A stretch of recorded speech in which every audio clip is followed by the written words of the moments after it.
여러분 안녕하십니까? 빠찌와 함께하는 온코딩입니다. 자, 이번 시간에는 CSS 중에서 레이아웃 잡는 inline-block이라는 속성 값에 대해서 한번 배워보도록 할게요. 왜냐하면 그 이전 시간에 저번 시간에 제가 했던 것은 float이라는 속성을 가지고 배웠습니다. 그리고 이 속성에 보시면 이제 float left라는 속성을 주게 되면 왼쪽부터 이렇게 붙어서 이런 식으로 쭉 이렇게 뭔가가 이렇게 요소들이 배치가 됩니다. 쭉 배치가 되고 그걸 없앨 때는 뭐야? clear 땡땡 left 뭐 이런 식으로 해서 표현을 한다라고 이야기를 했습니다. 근데 그거와 비슷하게 inline 다시 블록이라고 해주게 되면 inline 형태지만 블록이라는 어떤 자리를 가지고 가면서 inline 형태로 표현을 하기 위해서 display 땡땡 그 다음에 inline 다시 블록이라는 어떤 속성을 쓰게 되면 이 플롯과 비슷한 형태로 표현이 돼요. 근데 엄연히 차이가 있습니다. 이거는 그래서 그거에 대해서 한번 자세하게 배워보도록 그렇게 하겠습니다. 자, 먼저 플롯이라는 거 한번 예를 들어서 이렇게 살펴보게 되면, 자, 플로팅 다시 박스라는 클래스 선택자입니다. 클래스는 전부 다 이렇게 줬네요. 그러면 요거 전부 다 그거와 관련된 겁니다. 뭐 여기서 좀 구분이 쉽게 이렇게 적을까요? 1, 2, 3, 4, 5, 6, 7, 8. 그러면 이렇게 1, 2, 3, 4 이렇게 된 겁니다.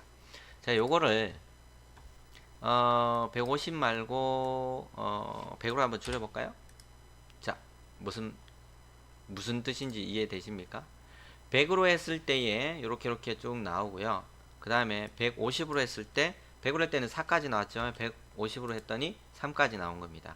이 뭐냐면 플롯 레프트라는 요 박스 하나하나에 플롯 레프트라는 걸 줌과 동시에 뭐예요? 왼쪽으로 다 붙은 거예요. 왼쪽으로 붙다가 여기에 더 이상 표현할 수 있는 영역이 없다 보니 뭐 어떻게 자연스럽게 밑으로 내려간 겁니다. 이거는 줄바꿈을 하거나 엔터를 쳐서 이렇게 밑으로 내려간 게 아니고요. 플롯 레프트라는 속성에 의해서 표현할 수 없다 보니까 왼쪽으로 내려간 겁니다. 그래서 이거를 제가 이제 100으로 줄였더니 뭐야 100까지 표현하고 여기서 100으로 박스 다섯 번째 거는 이제 100으로 표현이 안 되다 보니까 밑으로 내려간 겁니다. 이런 형태로. 그리고 마지막에 이제 after box라는 클래스 선택자는 요겁니다. 요건데 뭐라고 돼 있어요?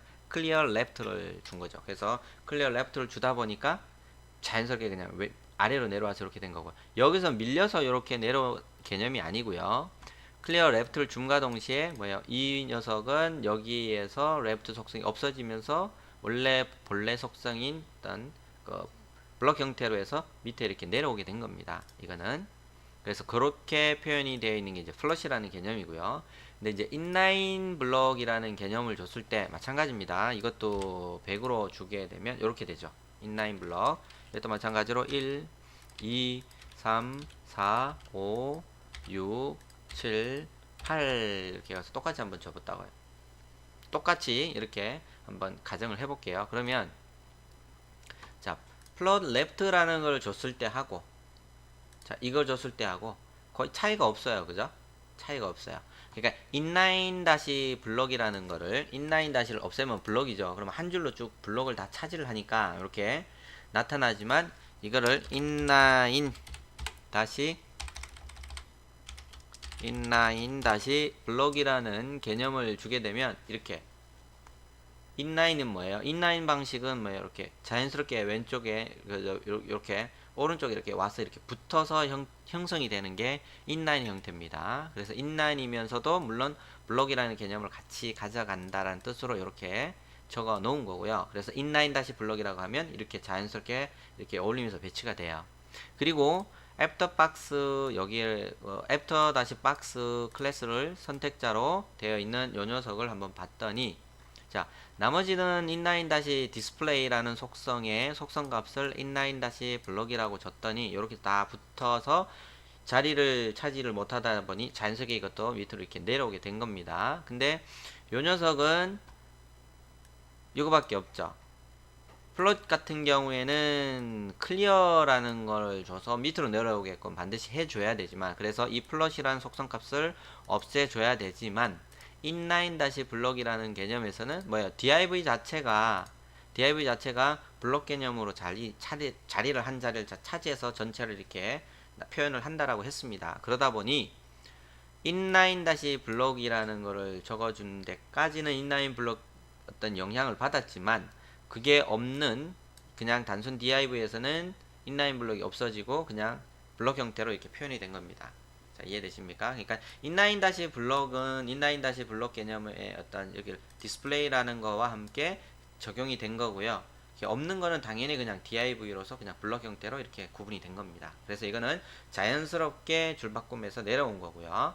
플롯 같은 경우에는 그게 아니고 클리어라는 어떤 형태로 속성 값이 뭐 left가 됐든 right가 됐든 아니면 both가 됐든 그렇게 해서 이렇게 강제적으로 이런 식으로 해줘야지만 이렇게 표현이 된다라는 거 그거를 이해를 하시면 될 것 같습니다. 이게 인라인 블럭하고 플롯 개념의 어떤 차이입니다. 자, 샘플을 뭐 똑같은 샘플이었고요. 그죠? 분명히 요게 요거니까. 자, 이렇게 해서 이제 인라인 블록이라는 어떤 개념에 대해서 잠깐 살펴봤습니다. 플롯하고 구분이 되니까 참고하십시오. 그리고 인라인 블록도 마찬가지로 메뉴를 만들 때에 보통 쓰이기도 하고요. 그 다음에 대신에 이제 플롯 더 많이 쓰인다. 플롯 다시 레프트라는 게 더 많이 쓰인다. 라는 거 꼭 알아두셨으면 좋겠습니다. 자, 이렇게 해서 인라인 블록하고 플롯과의 어떤 차이점에 대해서 잠깐 살펴봤습니다. 자, 여러분 수고 많으셨습니다. 감사합니다.